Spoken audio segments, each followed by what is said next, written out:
خود عمل کرنے کی صلاحیت سے محروم ہو گیا،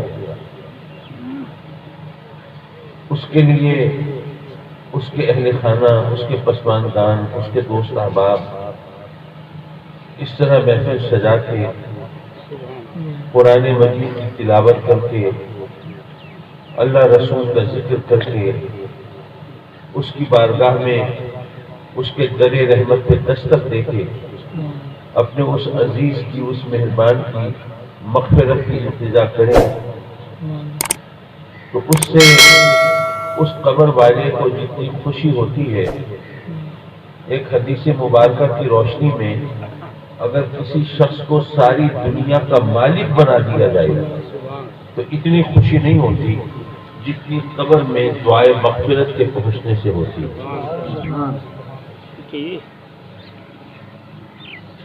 حضرات مکرم، یہ محفلیں، ان میں یہ تقاریر، یہ خطابات عقیدے کی اصلاح کے لیے بھی ہوتے ہیں، راہ عمل کے تعین کے لیے بھی ہوتے ہیں، اور ماحول کی بہتری کے لیے بھی ہوتے ہیں۔ دیکھیے، ایک چیز ہوتی ہے تعلیم، ایک ہوتی ہے تربیت۔ تعلیم و تربیت میں کیا فرق ہے؟ جو زبانی کلامی بات سکھائی سمجھائی جائے وہ تعلیم ہے، اور جو عملی طور پر کوئی عمل کر کے ذہن نشین کرائی جائے وہ تربیت ہے۔ اس کو ایک مثال کے ذریعے سمجھایا جا سکتا ہے۔ سب مثال سے بات زیادہ آسانی سے ذہن نشین ہو جاتی ہے۔ مجھے یاد ہے ہم بچے تھے تو اس وقت پیوپل ٹیچر آیا کرتے تھے۔ اب آج کل تو آپ کو سمجھ نہیں آ رہا ہوگا پیوپل ٹیچر کیا ہوتا ہے، کیونکہ پیوپل کہتے ہیں شاگرد کو، ٹیچر کہتے ہیں استاد کو، تو یہ شاگرد استاد کیا بات بنی؟ تو وہ اس وقت وہ استاد جو ابھی ٹریننگ لے رہے ہیں، ابھی وہ سیکھ رہے ہیں کہ بچوں کو کس طرح پڑھانا چاہیے، تو ان کو عملی تربیت کے لیے بھیجا جاتا تھا اسکولوں میں۔ ان کو کوئی کلاس دی جاتی تھی، جماعت دی جاتی تھی کہ اس کو پڑھاؤ،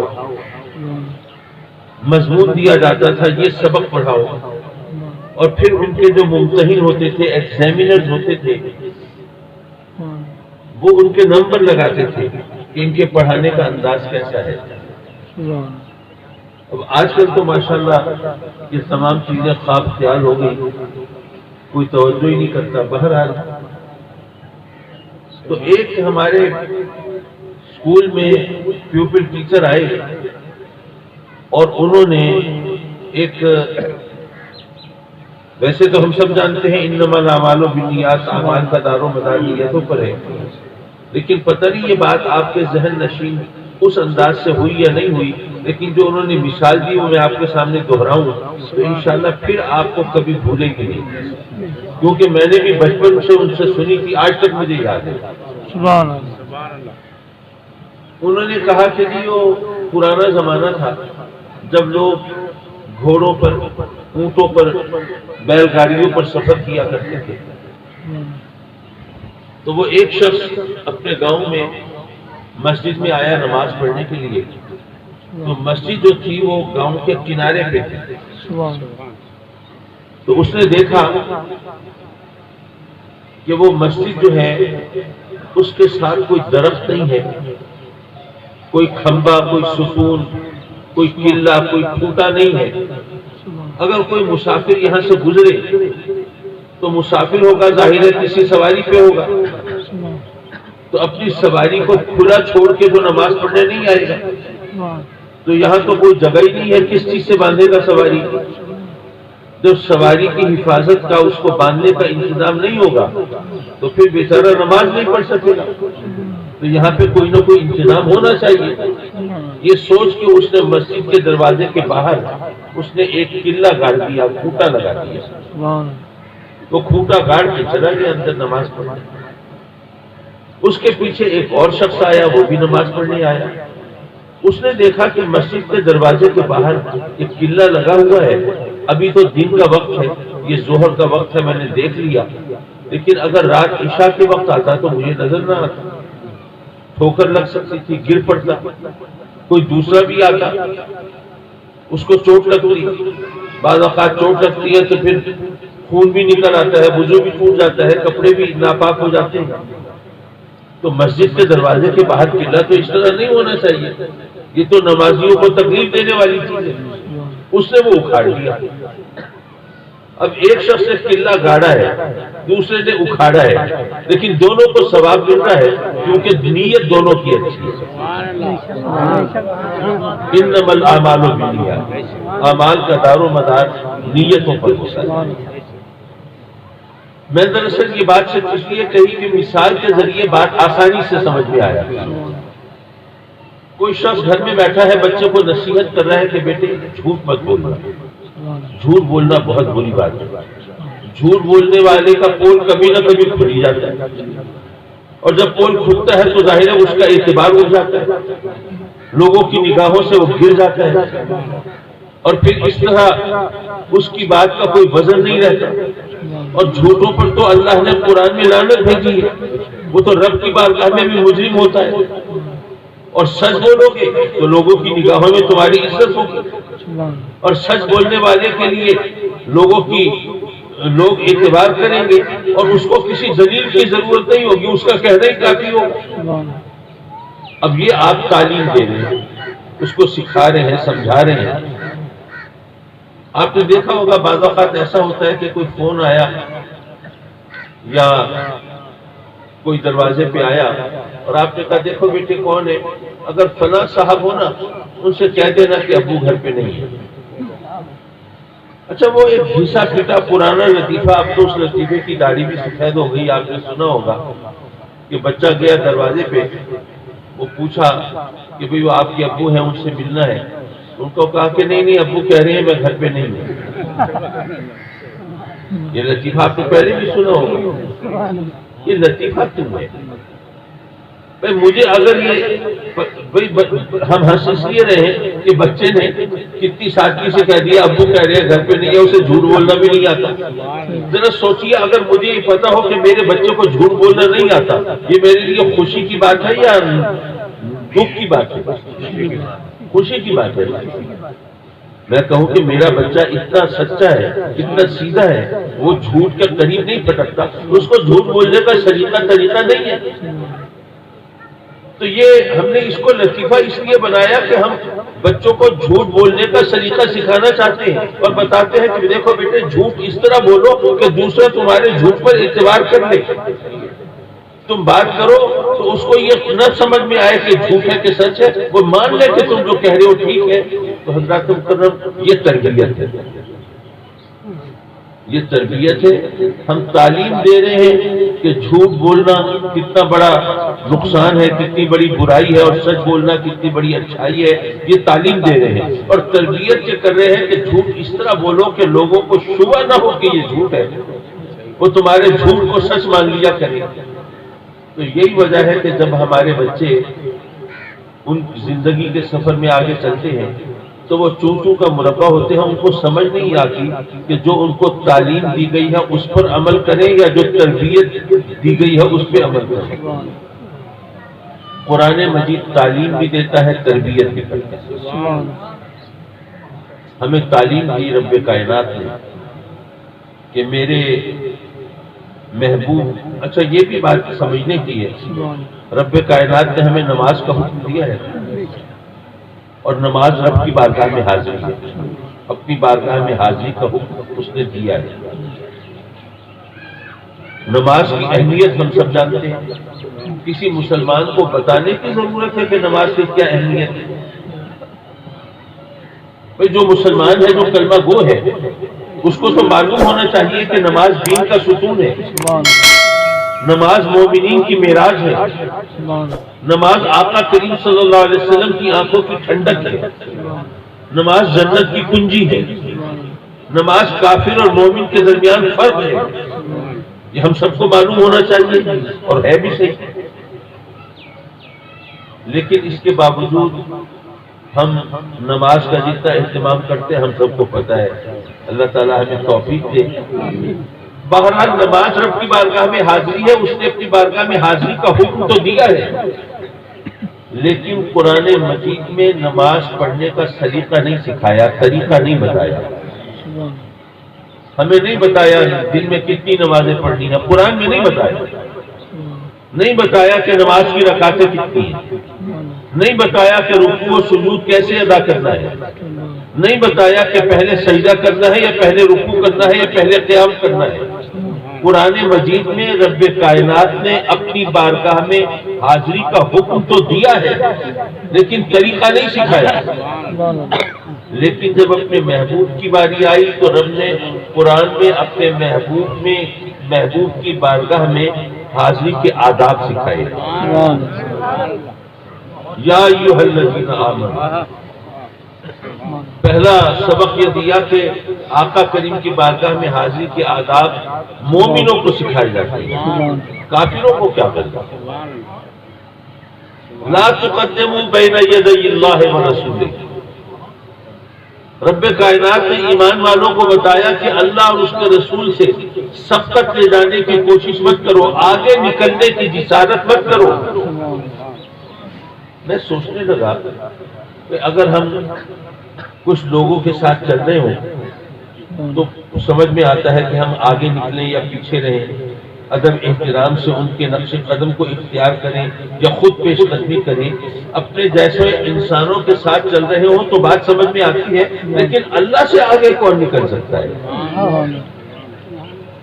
تو اس کا دو انداز سے جواب ہے۔ ایک تو یہ ہے کہ کسی سے آگے نکلنا عمل میں سبقت لے جانا، عمل میں آگے نکلنا، جیسے آپ مسجد میں ہوں اور امام نماز پڑھا رہا ہے، اب اس نے سمع اللہ لمن حمدہ کہا، آپ کھڑے ہو گئے، ربنا ولک الحمد۔ اب آپ کو پتہ ہے اب امام نے اللہ اکبر کہہ کے سجدے میں چلے جانا ہے، تو چونکہ آپ کو پتہ ہے اس لیے آپ نے امام کا انتظار نہیں کیا اور اللہ اکبر کہہ کے دھڑام سے سجدے میں گر گئے، تو آپ امام سے آگے نکل گئے۔ امام سے آگے نکلنے کا مطلب یہ نہیں ہے کہ آپ صفے چیرتے ہوئے لوگوں کے پھلانگتے ہوئے اور جناب محراب میں جا کے اور امام کے آگے جا کے کھڑے ہو جائیں، یہ مطلب نہیں ہے آج امام سے آگے نکلنے کا۔ مطلب یہ ہے کہ عمل میں اس سے آگے نکل گئے، اس سے پہلے سجدہ کرنے لگے، اس سے پہلے رکوع و قیام کرنے لگے، یہ ہے اس سے آگے نکلنا۔ تو عمل میں آگے نکلنا یہ بھی کسی سے آگے نکلنا ہوتا ہے۔ تو اللہ رسول حکم دیں عمل کا، اور آپ ان کے عمل سے پہلے، جیسے حدیث میں آتا ہے کہ عید الاضحیٰ ہے، بقرہ عید، اب ظاہر ہے وہاں قربانی کرنی ہوتی ہے، تو اب کچھ لوگوں نے انتظار نہیں کیا عید الاضحیٰ کی نماز پڑھنے کا، انتظار نہیں کیا آقا کریم صلی اللہ علیہ وسلم کی قربانی پیش کرنے کا، انہوں نے پہلے بلکہ نماز سے بھی پہلے جانور ذبح کر دیے۔ تو ان کو بتایا گیا کہ جانور حلال ہے اور ان کو اللہ کے نام پہ ذبح کیا گیا ہے تو یہ حلال ہے، آپ کھا سکتے ہیں، لطف اندوز ہو سکتے ہیں، لیکن قربانی نہیں ہے، کیونکہ تم نے اللہ رسول کے حکم سے آگے نکلنے کی کوشش کی۔ تو ایک آگے نکلنا ہے عمل میں سبقت لے جانا، اور ایک آگے نکلنے کا ایک اور مفہوم بھی ہے۔ دیکھیے بات یہ ہے کہ آج کل سیاسی ماحول ہے، آپ زیادہ بہتر انداز سے سمجھ سکتے ہیں۔ کوئی شخص اپنے M N A M P A کے پاس گیا، کہا کہ جی میرا ڈی سی صاحب کے پاس کام ہے تو آپ مہربانی کریں سفارش کر دیں اور سفارش تکڑی کریں، یہ لولی لنگڑی سفارش نہ کریں، مہربانی کریں۔ تو اس نے کہا کہ اچھا ٹھیک ہے، آپ تسلی رکھیں، میں آپ کے سامنے فون کر دیتا ہوں، سفارش تکڑی ہے یا نہیں آپ خود دیکھ لیجیے۔ تو ڈی سی کو فون کیا کہ بھائی یہ میرے دوست آ رہے ہیں آپ کے پاس ایک کام سے، تو آپ یہ مت سمجھنا کہ میرے دوست آئے ہیں، یہ سمجھنا کہ میں خود چل کے آپ کے پاس آیا ہوں، ٹھیک ہے نا؟ تو اس سے زیادہ تکڑی سفارش سب کوئی کیا کرے گا؟ میں سوچ رہا ہوں کہ بھائی اپنے جیسے انسانوں سے آگے نکلنے کی بات تو سمجھ میں آتی ہے، اللہ سے آگے کوئی کیسے نکل سکتا ہے؟ تو جیسے وہ سفارش کرتے ہوئے اس نے کہا نا کہ یہ مت سمجھنا کہ میرا دوست آیا ہے، یہ سمجھنا میں خود آیا ہوں، ذرا اہمیت دینا، اس کا کام صحیح طور پہ کرنا۔ رب کائنات نے بھی گویا یہ فرمایا ہے کہ اے میرے بندو، میرے محبوب سے آگے نکلنا یا مجھ سے آگے نکلنا ہے؟ یہ اپنے محبوب علیہ الصلوۃ والسلام کی عظمت و شان کو اجاگر کرنے والی بات ہے۔ رب کائنات نے قرآن میں ہمیں تربیت دی، آقا کریم کی بارگاہ میں حاضری کے آداب سکھائے اور فرمایا کہ میرے محبوب کو اس طرح نہ پکارنا جس طرح آپس میں ایک دوسرے کو پکارتے ہیں۔ جب میں سوچنے لگا کہ ہم یہاں دنیا میں رہتے ہیں نا، تو ظاہر ہے کہ جب یہاں رہتے ہیں تو ایک دوسرے کو بلاتے ہیں، پکارتے ہیں، کوئی کام ہوتا ہے تو ایک دوسرے کو بلانا پڑتا ہے۔ تو اب ہمیں پتہ ہے کہ اگر کوئی بڑا ہے تو اس کو کیسے پکارنا چاہیے اور کوئی چھوٹا ہے تو کیسے پکارنا چاہیے، معلوم ہے نا؟ کوئی استاد ہو تو اس کو کیسے بلائے، شاگرد ہو تو اس کو کیسے بلائے، کوئی دوست ہے تو اس کو کیسے بلائے، کوئی دشمن ہے تو اس کو کیسے بلائے، حاکم ہے تو اس کو کیسے بلائے اور محکوم ہے تو اس کو کیسے بلائے۔ مولا یہاں دنیا میں ہم زندگی گزارتے ہیں، ایک دوسرے کے ساتھ مل جل کر رہتے ہیں، تو ہمیں یہاں ایک دوسرے کو پکارنے کا طریقہ معلوم ہے، ہمیں آتا ہے، لیکن تو فرماتا ہے تیرے محبوب کو اس طرح نہ پکارے جس طرح ایک دوسرے کو پکارتے ہیں۔ مولا پھر تو خود بتا تو کیسے پکارے؟ ایک دوسرے کو پکارنے کا طریقہ تو ہمیں آتا ہے، اس ادب آداب سے تو ہم واقف ہیں، لیکن تیرا فرمان ہے کہ آقا کریم کو اس طرح نہ پکارے جس طرح ایک دوسرے کو پکارتے ہیں۔ مولا پھر تو خود بتا دے کس طرح پکارتے ہیں، کیسے پکارے؟ تو یہاں پر رب کائنات نے پہلے تعلیم دے رہا تھا اس طرح نہ پکارنا جس طرح ایک دوسرے کو پکارتے ہو، اب تربیت فرمائی، ارے تمہاری اوقات اور حیثیت کیا ہے، مجھے دیکھو، میں رب کائنات، میں خالق دو جہاں، میں اپنے محبوب کو کس طرح پکارتا ہوں۔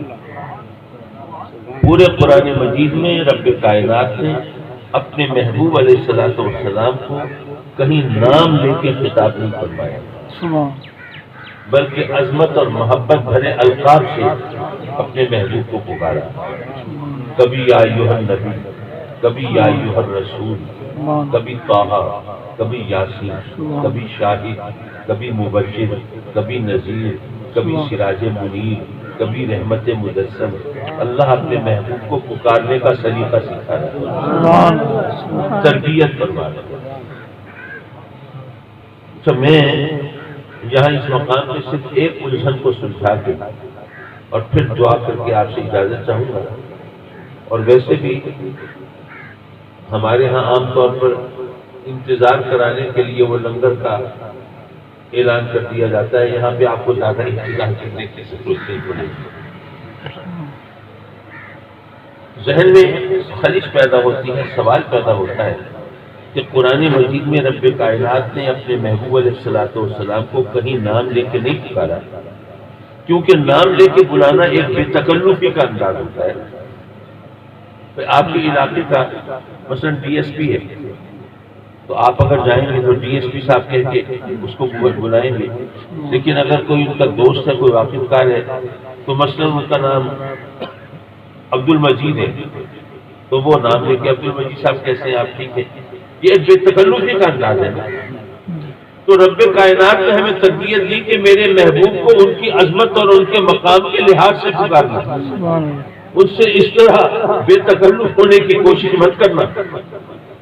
تو یہاں پہ اب میرے ذہن میں خلش پیدا ہوئی کہ ہماری مسجدوں میں ایک طرف یا اللہ، ایک طرف یا محمد لکھا ہوا ہوتا ہے، گھروں میں بھی تمرے لگے ہوئے ہوتے ہیں، تو یہ تو پھر پکارنے کا وہ انداز ہے جس سے گویا منع کیا گیا ہے۔ تو یہ تو صحیح نہیں ہوا، یہ تو غلط ہے، تو غلط طریقہ ہم نے کیوں اپنایا ہوا ہے؟ خلیص کثرت ذہن میں سوال پیدا ہوا۔ اس کا جواب اس لیے ضروری ہے کہ آپ جانتے ہیں کہ صحابہ کرام وہ میرے آقا کریم کا جس طرح ادب کرتے تھے کوئی اور کیا کرے، وہ سوچ بھی نہیں سکتا۔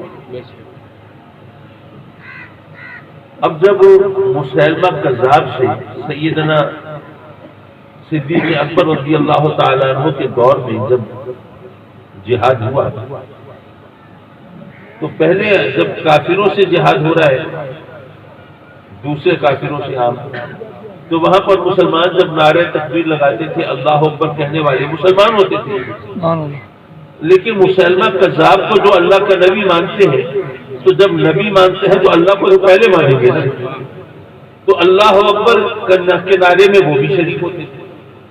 تو پتہ نہیں چلتا تھا، کیونکہ اس وقت یونیفارمز تو تھی نہیں، وردیاں تو تھی نہیں، اور وہ اسی علاقے کے رہنے والے وہی عرب لوگ، ان کے خط و خال، نقش و نگار، شکل صورت، رنگ روپ، بول چال، اٹھنا بیٹھنا سب وہی ایک جیسا۔